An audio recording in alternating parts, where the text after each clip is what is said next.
So with that, I'm Rose McKinney. I've been a member of PRSA for a very long time and active in the award process. Um, I remember entering my first Classics award, and it was a winner. So from that point forward, I think I became a bit of an aficionado of the process.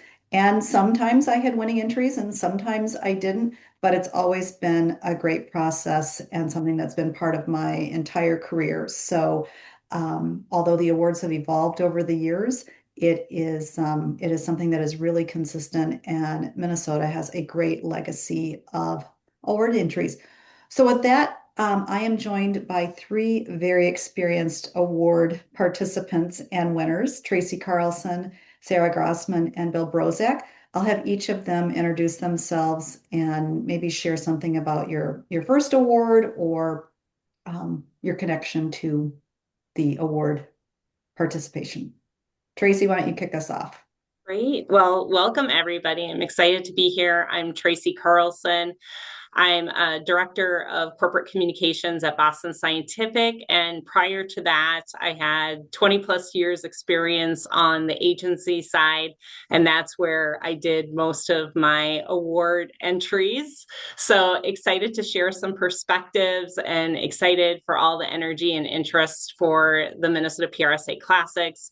I am also a past Minnesota PRSA president and was involved with Classics when I served on the board. And I have also judged some PRSA Silver Anvils and other regional awards throughout the years. And my first I guess interaction with the PRSA Classics was when I was a college student at St. Cloud State, and I made the trek out to Planet Hollywood at Mall of America way back when, and actually sat at Rose's table. They had an open spot and were very gracious to have a student sit with them. And their team won Best in Show. So it was such a celebration, and I felt like I was part of all the excitement there as a student. So that was my first experience. And then definitely during my agency years, a lot of celebrations with entries and winners and connecting with colleagues and clients. I remember that night too. It was really fun. Bill, you have participated in all kinds of awards from agriculture to PRSA and nationals. Introduce yourself and tell us a little bit about your award Yeah, connection. hi. Good afternoon. Thank you, Rose. I'm Bill Brozak. I'm with Curious Plot. If you're not familiar, Curious Plot is an agency in the North Loop, same building as Bar La Grassa, the Tractor Works, which is fitting because we focus on food, agriculture, and companion animal. So, as Rose said, we are deeply ingrained in agriculture. I think for us, our two key audiences as an agency are here in the Twin Cities, our home turf, and those very specific food and agriculture industries that we serve. So it makes a ton of sense for us to be involved with PRSA in addition to other organizations. And I really think of two things when I think of the Classics Banquet. Think of one, the perfect place to give recognition where it is due to the folks who contribute to this great work. And two, and maybe I was conditioned this way because when I was at Comic Boy Exponent, that was our annual party. I think of the Banquets Award as a time to blow off a little steam and to recognize and to celebrate that work.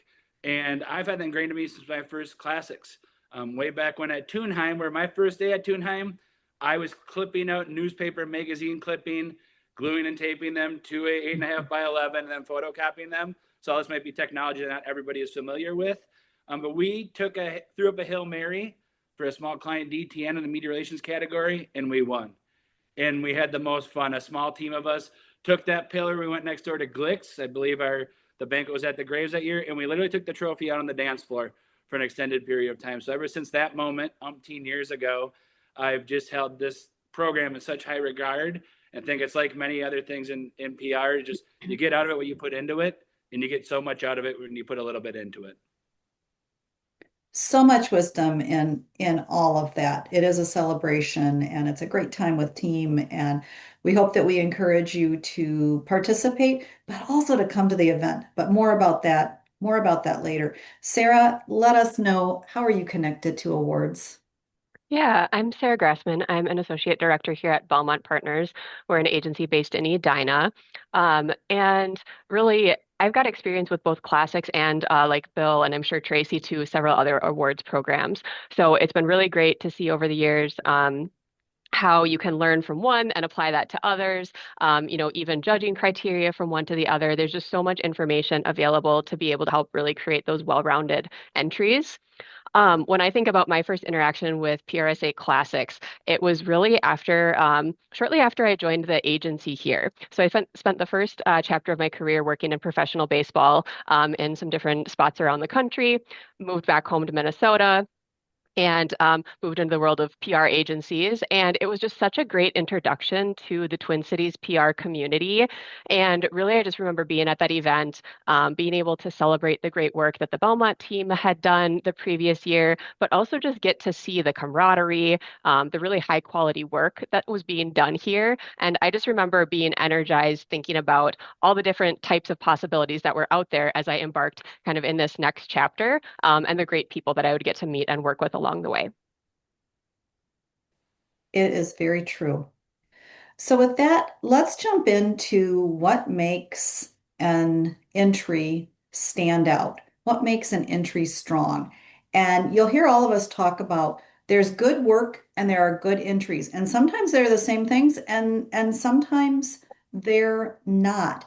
But when you're entering, you'll see that there is criteria and it follows a pretty steady pace. They want to know about research, planning, implementation, and evaluation. So we're going to start with that very first element, which also wraps around to the last element, research and evaluation. And Tracy offered to share some perspective on those really two key components, the bookends of a solid entry. Yeah, so I was thinking it's like the heads and the tails of your award entry, research and evaluation.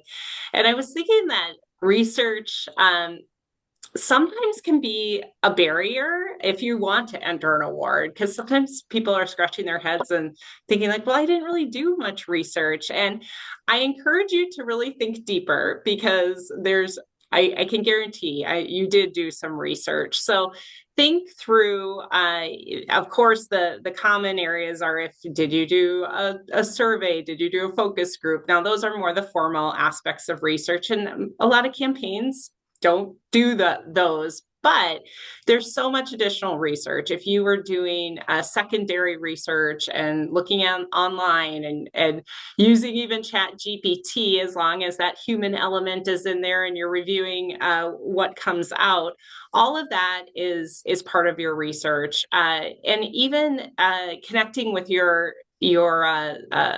audience you're trying to reach. You can have informal conversations that could be part of the research. You can be talking to associations that might reach that audience you're looking after. On the media and the social media side, the research that you do to target certain media outlets or social listening that you may do, all of that can frame really good research. And not only doing the research, but what did you find out from the research is really important. That's what the judges want to see. They want to see that you've done some research to lay that groundwork to help lay the strategy of your award. But what did you learn from it? How did it shape that strategy? So I think that's really important in the research realm. And again, don't feel like you haven't done it, because I feel pretty confident that you have. And then on the evaluation side, I mean, that's usually the most fun part. And you might want to even start with that when you're putting your award entry together, because you're calling out the successes. Where did the campaign meet its objectives and its goals? And I encourage you to make it even easier for the judges to judge and review your entry. Even put those objectives back in the evaluation section so you can tie them back to the objectives. It makes it so easy for the judges to see, oh, yes, they accomplished this objective because here's the evaluation that claims that. So I encourage you to do that. And on the evaluation side, think through, did we achieve any sort of business business goal or metric and increase sales or anything else from the business side of it. You can also be thinking again on if you reached on the media side, did you reach a top tier media outlet and which ones? So you're not just reporting quantity of media coverage, but the quality, like you're really reaching those audiences that are important to you. So encourage you to kind of think through that. And then I always kind of like to have more of a qualitative evaluation aspect. If you could have one of the business leaders talk about and give context, like why this campaign really was so successful, I think speaks volumes, and the judge can see more than those numbers, because sometimes the numbers are hard to know, like, okay, is this a success, is it not? But when you have a business leader give that context, I think that also strengthens your evaluation. And finally, my last tip is, it is hard because we enter everything online now, but if there are ways that you can link back to visual elements, I know kind of back in the day, if you can show a visual representation of maybe some of the top media placements or top social areas that you reached, that makes it a lot easier and exciting for the judge to see that too. But it probably will need to be a link because everything is electronic today. That's a great overview. And thank you also for starting to talk about how we document these successes, because every award has a set number of documents that you need to upload. And anymore, you probably have so many to choose from. So try to think of something that will support each part of that entry, something that will substantiate the research that you did, that supports the planning, the implementation, and that something is for the evaluation. Like, don't have all of your examples be just in one part.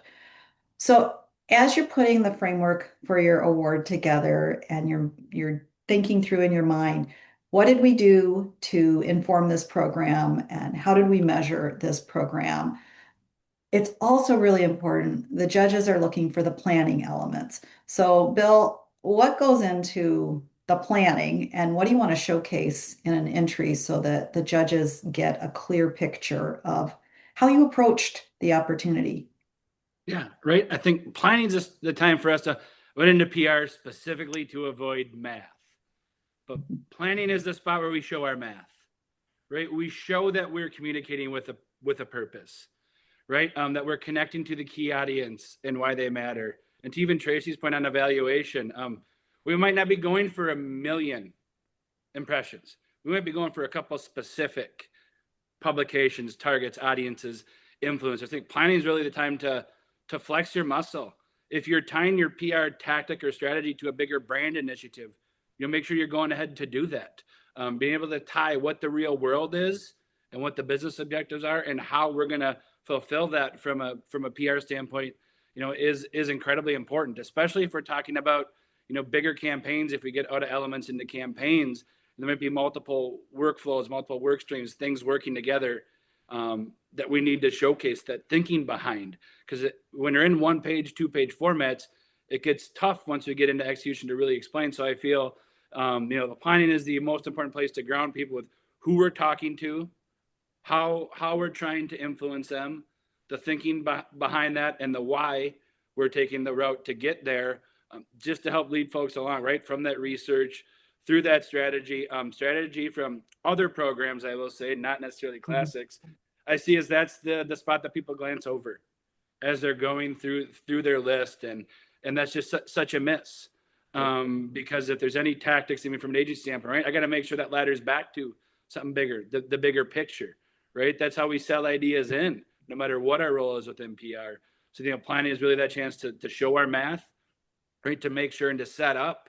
Really, I mentioned, and the 3 things I had to think about with this is there should always be, right, that dragon and the dragon slayer, right? What is the issue? How did we help solve that? And that's our spot. And that's really where the storytelling starts to ramp up, to build a compelling story and to make sure that the judge understands what it is that you're communicating, that understands at least enough about your client and your work to really properly judge the body of work and the results. because you're going to get judges from all different geographies, different expertises and industries. And if I'm working a lot in agriculture and I'm describing a distributor who sells seed and crop protection, there's going to be very few people who know that I'm talking about, right? So I need to bring that to a level that everybody understands. And I think that planning section is that spot where we can ground folks, make sure they're on a level playing field and have an understanding before we go and really start to flex our muscle and show off the work and the results. Definitely. And every organization plans differently or has different documents, or maybe it's always customized to the situation. But if you look at the entry criteria, it spells out what goes in which place. And so pay attention to those buzzwords and make sure that you label things so that it's like our audiences are, our objectives are, our strategies are. Make sure you really call it out and make it easy. And then once you've set that up, you're ready to talk about the implementation. And Sarah's going to talk about all the ways that you showcase that. Yeah, I think like Rose and others have said already, really referencing that judging criteria is so important, especially when you're looking at the implementation section. When there are multiple buckets that you need to be ticking, there's points available in a robust way, kind of like the planning section as well. I believe the planning and implementation are the two highest scoring sections. And so it's really important to not only speak to the things that you were really excited about when it came to implementing this campaign, but what impacted the campaign or this element as a whole. So taking that step back and really thinking about what made this come to fruition and what got us the results that, Tracy was mentioning, whether that's hitting those business objectives or a very specific objective of an earned media placement in this target publication. So also, like Tracy mentioned, this is a great place to reiterate your objective, just to remind people, what are we trying to do with this work that we're implementing? And what we found is the most successful entries tend to have very specific information about each different aspect of a campaign. So that doesn't mean just a, quick paragraph summary that says we did this, this, and this, but a sentence or two about each element. So maybe that's earned media, social media, email marketing, paid media, and really making sure you're checking those boxes and providing some specifics. Again, with brevity, knowing the page limitations, but getting creative with how you identify what are the elements of this campaign or this project that really are important to the results we achieved so that the results make sense. Why does this number matter? And how did we help achieve that number? And really just identifying the specific tactics, timing and budget. And the one that I think can also, like the research, trip people up sometimes is the overcoming challenges. And I think we all overcome challenges on projects every single day, right? And so just because something wasn't a catastrophic challenge that the whole team had to come together and solve doesn't mean that you don't have a challenge that you can tell a story for. And so think about, did you need to rework a pitch and try again because you weren't getting coverage in this specific outlet or getting the volume of coverage you were looking for? Did something need to be tweaked with the content strategy or the email strategy, or were you making real-time adjustments with a paid media campaign?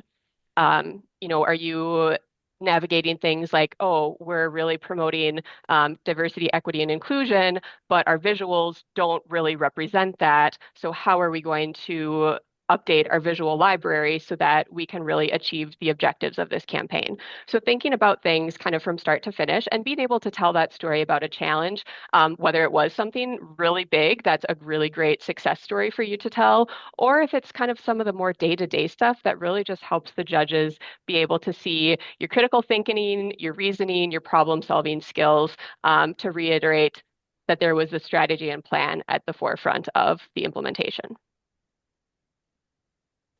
So all of this comes down to being able to package an entry. And you've been hearing us talk about these summaries. There are two types of summaries. There's a one-page summary and a two-page summary. And it really depends on what category you are entering.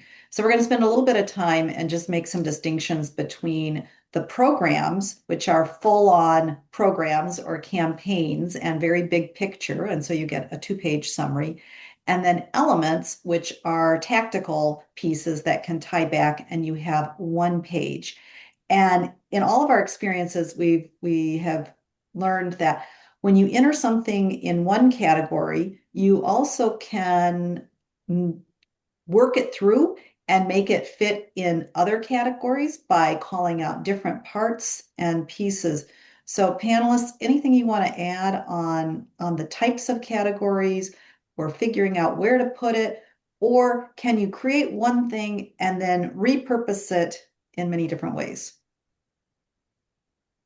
One tip I have that I was thinking of that as PRSA members we have available to us is on the PRSA website, you can look at Silver Anvil Award entries, and it's a great resource because you can kind of see like, well, how did other companies, what categories did they put their awards in? Now, they might not be exactly parallel to the Minnesota PRSA Classics, but it does give you a sense. And it also really helps with writing your entry too. You can see these award-winning entries and see what they did and the language kind of that they framed. And if you've done similar things, that could help influence your award entry.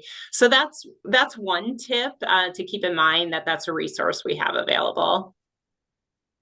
Yeah, I would add, not every great program or project is a good fit for an award program. So try not to get discouraged if it feels like there's something you really wanted to enter, but it doesn't quite fit the right category, or you don't have all of the elements, or there's confidential information that you just wouldn't be able to share in an award entry.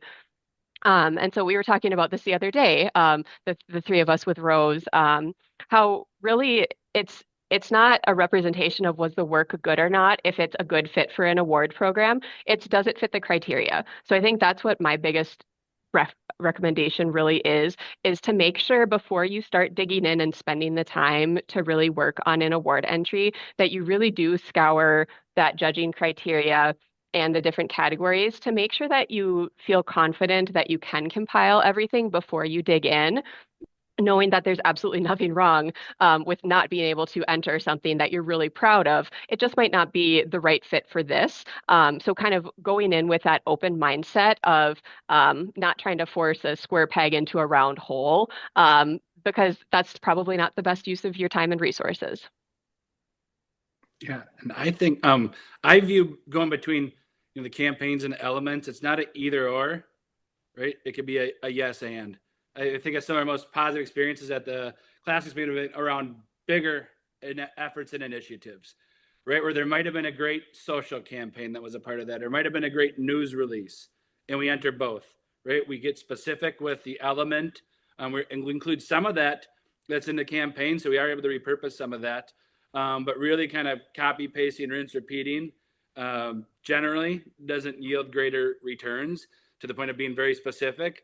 And if you're unsure, what I found in the past is as our world changes, I went from the photocopying and clipping to talking to a 23-year-old who's funding his farm by being an influencer.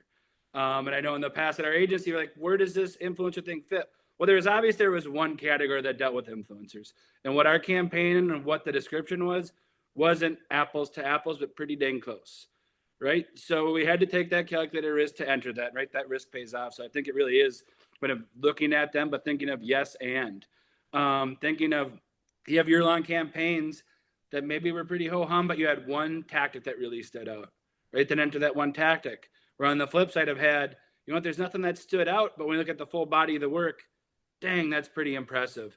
So I know we at our agency already have ongoing quarterly check-in and a running list of things we're thinking about entering. And that really kind of helps us throughout the year figure out where things are lying in relation to this Classics deadline and in relation to the others, because there are oftentimes we're pivoting, taking in new information, new results, and it changes how we approach the events themselves. But I think the elements are so fantastic because they're so approachable in my mind. But I wouldn't discount combining some of the work into a bigger campaign, because you just truly never know. Like I said, strong entries give you a strong chance to win a Classics Award. Definitely. And if you want to look at some good examples, silver anvils and bronze anvils on the National PRSA website are available. You can search by year, you can search by category, you can search by keyword, and I'll give you an opportunity to see what other organizations from around the country have put forth and what has been identified as best practices. And so that'll give you a chance. And the other thing I hope that you're hearing, and agency folks kind of know this for certain, but your award entry also can become part of your case study packages in new business.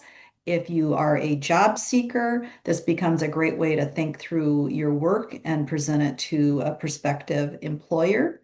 If you're thinking about getting your APR or College of Fellows, you're going to need these bite-size campaign recaps to be able to showcase your work. Now, something else that we wanted to include, because awards are always evolving and becoming more interesting, there's an AI element this year. And so Greta and I were talking about this, and Brant Skogren, who's our chapter ethics officer, sent some resources along. You may know that National PRSA has an ethical guide to the use of AI for communicators that is worth checking out in your daily work as well as in your award entries. But Minnesota PRSA this year is recognizing that AI has transformed communications and the way PR professionals are using it, and we're leading the way. So starting with the 2026 Classics Awards, they are officially allowing the use of AI to write your award entries. Now, does that mean you can just turn it over and say, hey, take this and write this award entry? No, we need a human element because, as our panelists discussed the other day, judges are humans, thank goodness. However, you can use AI to help streamline your entry or to condense it or to provide some feedback. Just disclose how the AI was used and make sure that you ensure the accuracy of the information. Because as Greta said, we see AI as a practical assistant in the submission process, and we want to encourage our members to increase their AI fluency. So look at PRSA's updated guidance on ethical use of AI. And also there is information in the entry on how to disclose the use of AI for your award entry. I have to say, I think that's exciting because in years past, when you had to meet word counts, how many times you went through like your entry and trying to get it to the specific account, the account number, and now AI can help you do that. Yeah, definitely. So before we open this up in a few minutes for questions, we want to take some time and really help you understand what the judges are seeing and how they're receiving this. In the old days, there were binders and physical copies of things to read through. Today, it's a digital process. And so your summary and your supporting documents, that's the context that they have. And so, Bill, Sarah, Tracy, from your experience of judging different competitions locally and nationally, what what stands out to you? What makes it easy to to read, and what makes it easy to ascertain the effectiveness of an award submission? I think, AI can help hit word count, but it's not going to be as good of a writer. Right? With anything we do, it all comes on that clear, compelling writing. And what stuck with me as I went from the written entry to the supporting documents, because from other award programs and this, there's a large volume. So right, you're getting just pummeled at some points. You can feel like these award programs with entries. And what sticks out? What can you recall off the top of your head? Right? Because you get so close, so competitive. So that I think this just goes to with anything. What is the story that you told? Right? I just pulled up a few of our entries that have won recently, and that was one thing that stuck out is we had some pretty dry topics. But what was that story that we told about that event? It wasn't about the event logistics and everything going on with it, but what was the story that we told about the experience for people who walked in there? What did we tell about how it paid off, after the event. So I think so much goes to that storytelling. And yep, we need to make sure we check the boxes and have all the information in there. But how compelling were we with the words that we chose to use? Right? I just remember scrutinizing over it that we worked at Exponent, right? We'd have award nights, and we basically it was Classics University. And Tom, we would scrutinize every single sentence and every word. Like, did we need it? Did that whole meaning that impactful? Do we say that as concise as possible? Because we could free that room up, we can maybe add some more detail. So I think it just goes back to telling that story and being such sticklers for making sure that we're being as concise as possible to fit that format. Because that writing is what sticks with me. Some of these visuals do pop out, right? Just that lasting impression that we're making with our words, in addition to numbers, I think, really can help awards stand out from the rest.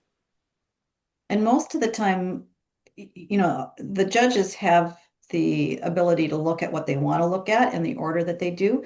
But most of the time, I think people look at the summary first, and then they decide whether they're going to click on links or open supporting documents. So just keep that in mind. Your summary really is going to bait them to want to look at the support documents. And we do stress follow the rules, and each one is a little different because judges have a criteria sheet. And when we go through, we have to say, did they include the budget? Did they name the audience? Did they include strategies? If you don't include something, then the judge can't give you points, and that's going to take your chance of winning down. The other thing I Tracy, would, or oh, go ahead, Sarah. I was going to say the other thing I would add is just it's important to remember that the judges aren't based here in Minnesota. And so making sure that whatever you're communicating makes some sense to somebody who doesn't know our markets, right? If you're telling a story about reaching Minnesotans and you're talking about, naming TV stations by name or the Star Tribune, they might not know what that is.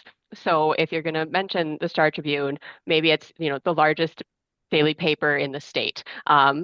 And really giving some context to both the things that you're doing during planning and implementation and your results, but also context to, a client name. Maybe that's a household name here in Minnesota, but if the judges are down in Florida, they might have no idea who that is. And so there's some missing context. So just making sure that you're filling in all the blanks for somebody who has no prior knowledge about not only the project, but the client, the markets, the media, whatever else it might be. So I think that's another tip that we, stand by here is we have somebody on our team who didn't work on the project, review the entry and poke holes, right? Because it's just like if a judge outside of Minnesota has information they just don't know because they're not here. We have so much that we store in our brains from these projects that we work so hard on. And it really helps to have somebody take that step back and say, well, what about this? Or this doesn't make sense. Or this is really interesting. You should share more about that because that seems really impressive from an outside perspective. I would just add to we're all storytellers, right? As comms professionals, and use that in your the intro section because the judges only spend a little bit of time on each entry, and you want to grab their interest.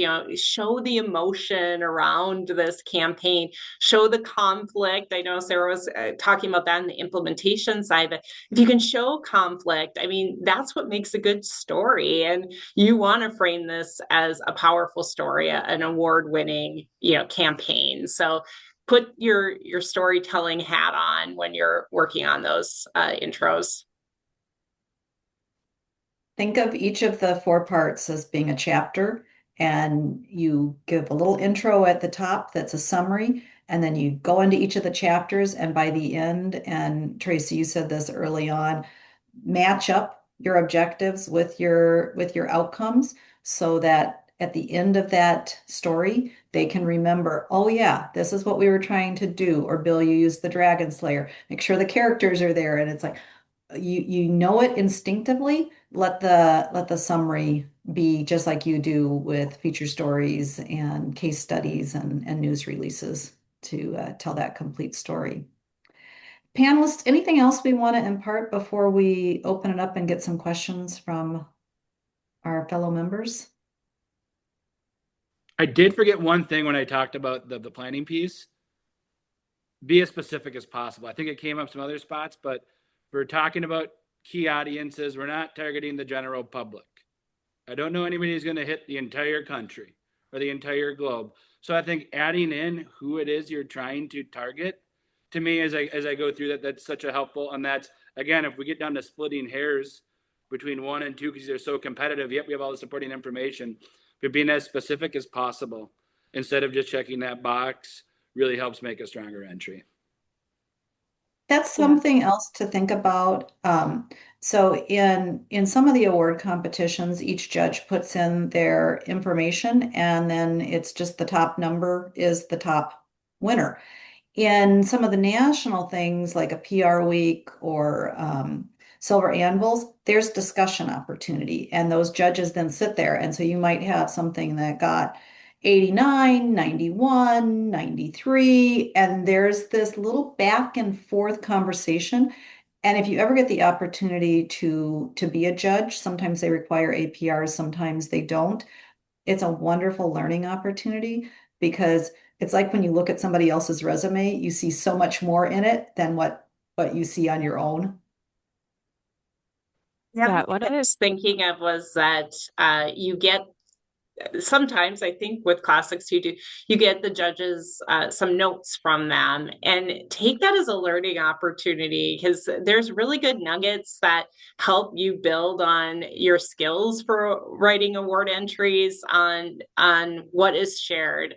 And of course, take it with a grain of salt. Every person is different and has different feedback, but I just find that anytime that you can get that feedback, you can build on that for the next time you do an award entry. Awesome. Well, we're starting to get a couple of questions, so let's just take these in order. Eva, you're asking about that ambiguous thing. What are specific advice or tips do you have about writing results? Because there are elements for writing. Yeah, I can jump in here. As I was looking at like Bill, some of our recent entries that have been successful, really hitting on several different metrics or results that are meaningful.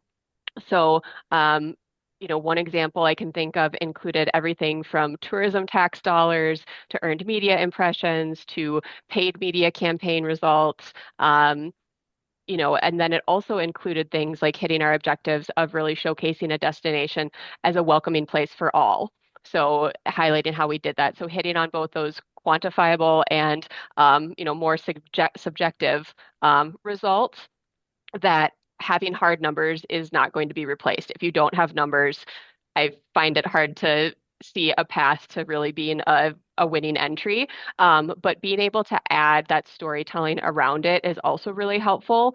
So I think, make sure you're checking those boxes of the very specific numbers that just don't really have any room for misinterpretation, and it's a hard fact, along with the storytelling about how did you accomplish other objectives or that same objective in more subjective manners too.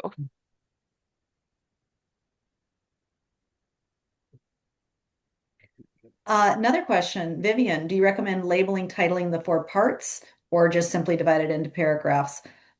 I 100% am in the label the four parts, and I'm seeing heads nod. The reason I say that is you want to make it as easy as possible. You don't want to leave any uncertainty. Did they talk about research? Oh, yes, here's the research section. Did they talk about this? And even within those categories or parts, pull out the very specifics like situation analysis, audiences, objectives, communication strategies, actions, um, the implementation and list the tactics and the timeline and the budget and the evaluation. So use the keywords and label the four sections. Um, Yeah, just for the judge, right, that eliminates the gray area. So then I know if I'm going from one section to the next. right? Because if you don't do that, then you are leaving that open to interpretation, trying to figure out where does that go, right? When we have our judging criteria and our buckets, right? When no time gets crunched, this will be the most. These awards are probably the most amount of time I spend on anything layout related in Word, and that's gotten a lot easier, right? Sometimes we got to get, uh, you know, tweak our margins, use bullets, do whatever we can to not puke too much in there, and also use all that white space. But just categorizing that, as group mentioned, bringing objectives, bringing everything through, makes it so much easier to follow and gives me a lot more confidence to say yes or no. Right? Did they hit on it? Yes. I don't need to read back through to figure out was it a yes or no.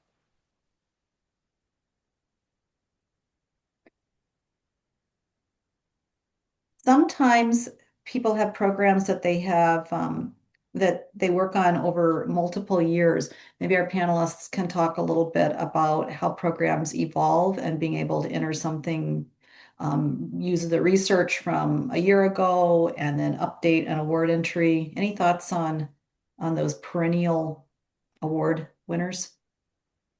Yeah, I can think about like I worked many years on Give to Max Day when it first began, and it definitely shaped and that feedback that you gave, Sarah, that people outside the market wouldn't know what this event is. And the first year was brand new, and but because of all of the media coverage we got, I still remember even one of the papers wrote like you have to be hiding under a rock if you didn't know it was Give to the Max Day. And like what a great quote that explained like the work that we did. But every year was different. We added some new tactics. We maybe had a different audience that was important to us. So we'd have to shape the entry every year to reflect how the event was changing, how it was growing. And we did build on looking at the past event as part of the research, and that can be exciting. I really encourage you, if you do work on a program that continues year to year, just keep all that information, save it in folders so that you can more easily put the award entry together each year and build on them. Yeah, absolutely. Greta, you just put a comment on about opportunities to earn judges points for overcoming challenges and lessons learned. Do you want to elaborate on that just a little bit? Yeah, I think a lot of us know that every program isn't perfect, and there are challenges. If you're on the agency side, maybe your client didn't approve things in the speediest of manner, and you were hustling and bustling at the end to try to make things happen, or some of the pitch that you thought was just going to be killer wasn't didn't quite make hit the mark with some of the media. And our classics offer that opportunity to talk about that and to really share some of the context. So why you're proud of the program is not only just the great results that it achieved, but also the learning that the team got out of it. So be sure to take advantage of that opportunity to share some of that, because it does earn you points in the overall judging criteria. Absolutely. And one conflict you maybe don't think that much about because we are so used to communicators, pivoting and adjusting, but like something changes, the timetable gets decreased. I think that happens all the time, and you may think nothing of it, but that is a conflict. That is a challenge. So just thinking about that, there probably were a lot of conflicts that you had to deal with and challenges along the way. And so another question is whether the summary is written in first person. Thoughts on that? First person, third person?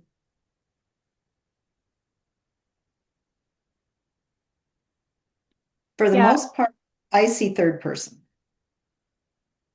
It's written from XYZ organization or XYZ organization with ABC agency, and it's a pretty collective, sometimes we, but I think generally it's like ABC wanted to do this, and this was happening, and so pretty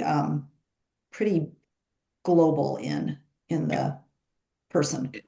And I would just add too, right? I've only done this from an agency perspective, but I always like to let's talk about the client and the brand, right? It isn't so much about the agency. It doesn't matter which one you're Mhm. at. So that I just probably could be other schools of thought, but I like focusing on what was the client, how do we come together? Right? We always think of ourselves as an extended team, but that helps. Right? Cut down on the word count. We don't need to get into the minutia of XYZ with Curious Plot, right? We're focusing on Purina. We're focusing on dairy foods to overcome their challenges, to take advantage of their opportunities. We don't need to get into the sausage making of who did what, right? It's the collective team that accomplished this.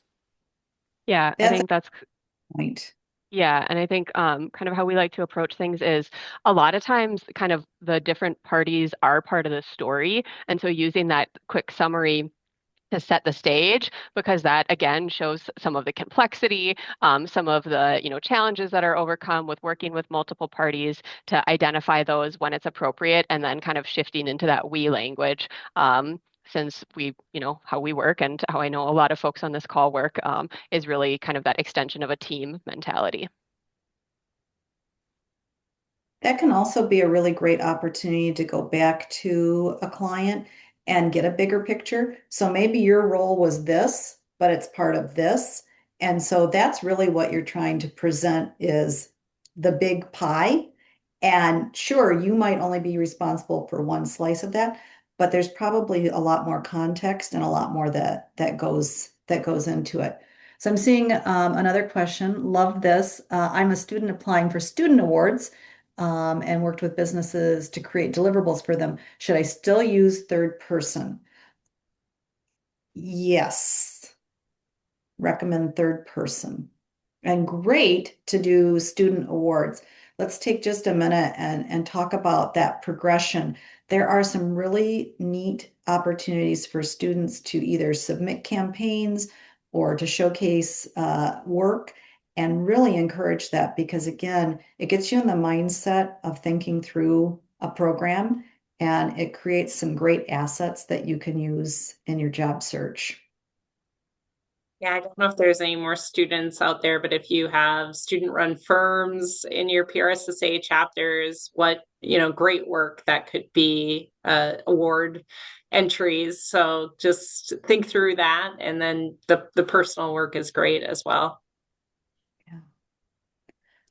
One other thing I would add on the student component is if you're really serious, and it sounds like you are, if you're thinking about awards, also think about the certificate in principles of public relations that you can earn when you are graduating with your degree. And it's a great opportunity, and it really calls on you to know the RPI process inside out and be able to showcase how you've learned about that process. And awards are just it's such an educational process to go through. It can also be a really great way if you're onboarding new people to a team to showcase, okay, this is the work that we've done, or this is how it's operated, and start to get new ideas and conversation.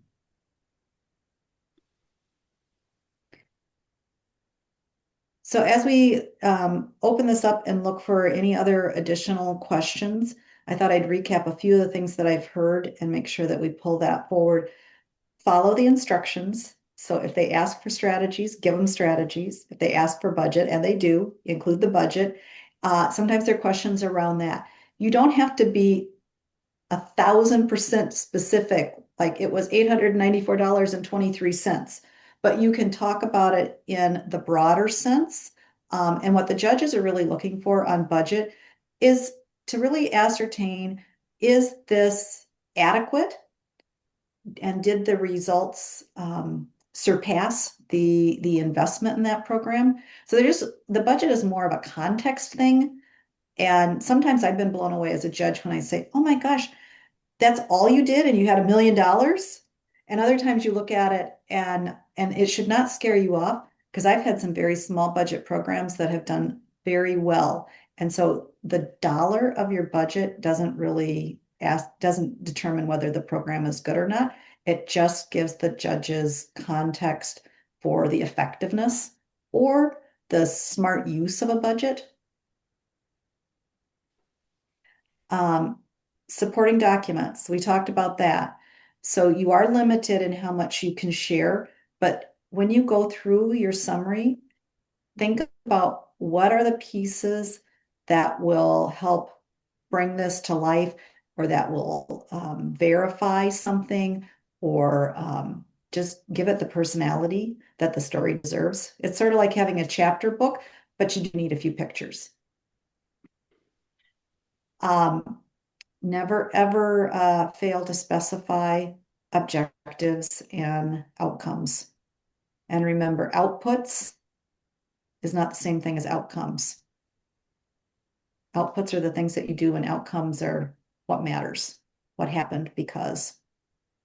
And then keeping in mind that the judges don't know our community, don't know these brands, don't know these programs. So enough context that somebody else who works in the field, but that doesn't live and work in this market can read and get excited about it. And do know that we have a great legacy here. We are well known for really solid awards. And so let's give them something to enjoy reading. Any other questions from the group? Tracy, Sarah, Bill, other tips that you want to make sure that we reiterate with this group? I guess the back to the entering year over year, they have done that a lot. And I think it was important to show the growth year over year. What do we try new year over year? So that just the one thing that's kind of sticks in is, get creative and think about how we'd frame this up for these audiences. So if it is a year over year, what changed? What did we try that was new? How did it work? How did we show that growth? Because again, it can be great writing. It can be, we've seen things like e-newsletters perform quite well. E-newsletters, not the most sexy of topics, but right, if you get in and do some of the mechanics of it, you try new things, you add in visuals, they can have great results. So I don't think overlook some of those tactics that maybe aren't as big and flashy, right? And then just make sure the results are there. That goes with anything, but especially year over year is just, making sure that those results are there to support that. Another thought. Question. Oh, writing an award is not a solo, does not have to just be a solo endeavor. Use the team that worked on it. I think Sarah said if there's others who didn't work on it, let them review it. But you may forget things that you did too if you're working on an award entry that was maybe from the beginning of the year and you can't remember what did we do way back when. Well, then talk with your team and see, there might be tactics that you forgot to add. It isn't a solo sport. It's a team effort. Yeah, and I think to build off of that too, you can plan ahead, right? So this is maybe not a tip for this year, but this would be a tip for next year is as 2026 gets underway here, start keeping track of things that you might want to enter into an awards program right at the beginning.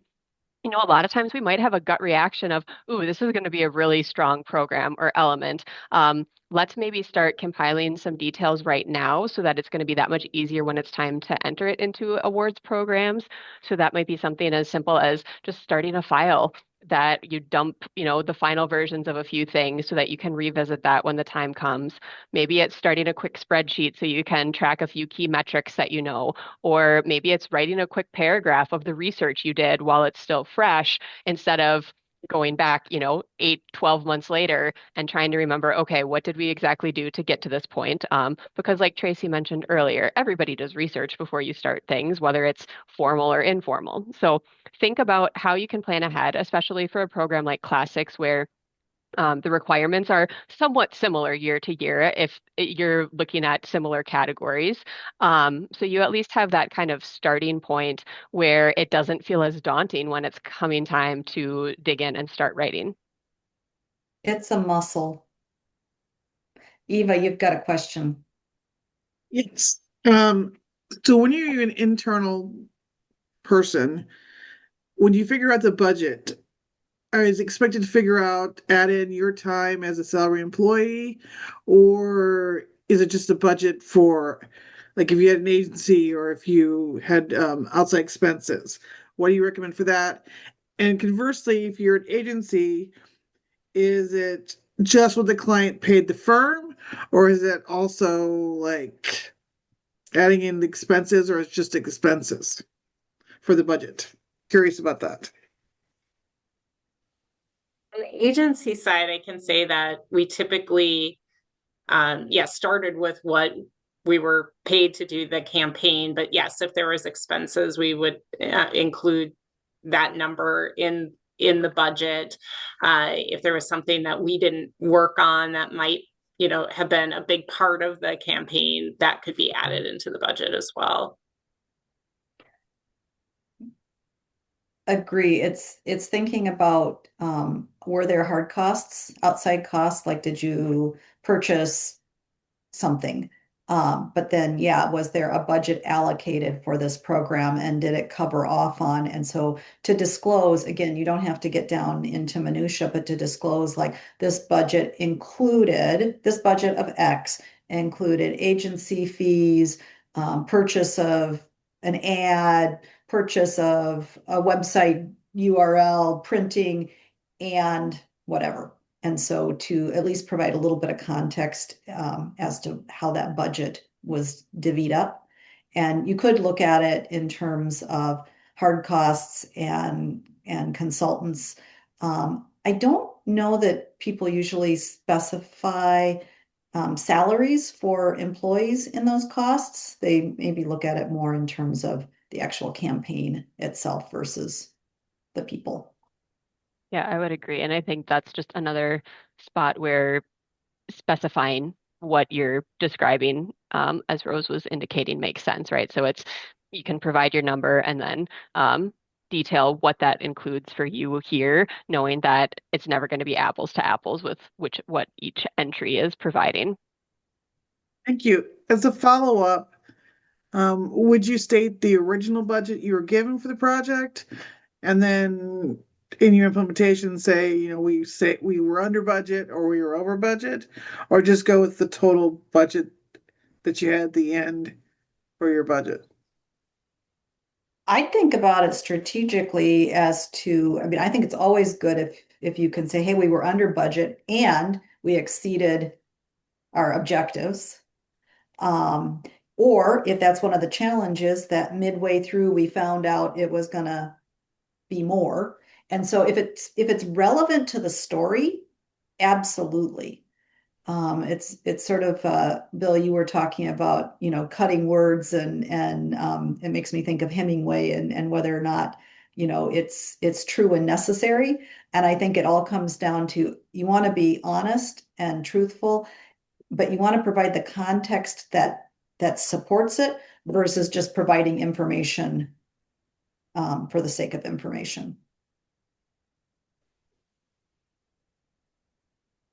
Thank you. I appreciate those nuances. One thing that I would remind us as we're wrapping up here in the last minute is this is not a solo sport, as Tracy said. If you're a solo practitioner or you're a student, remember you can share this with your colleagues or share this with, your PRSA friends. It's always good to partner up and get other perspectives. So, don't go it alone. Have other people kind of look at it and ask. And remember, you've got real estate here in your 1 page or your 2 pages, and you want to put the pieces that are requested and you want to put the pieces that are the strongest proof points for what you're trying to, you can't put everything in. So you'll have to make some judgment calls on what best supports your program. And with that, we're going to wrap up. Classics is going to be awesome. It is one of the best. It's the agency party. It's the team party. It's the celebration. Even if you don't enter, it's a wonderful event.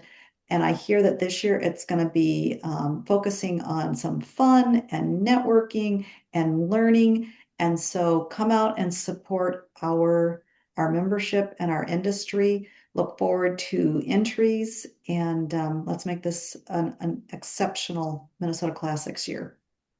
And with that, thank you again. And please feel free to reach out to anyone on this call or anyone on the panel if you have questions or you would just want to bounce around ideas like, is this strong? Is this a good idea? What do I do about this? How would you handle that?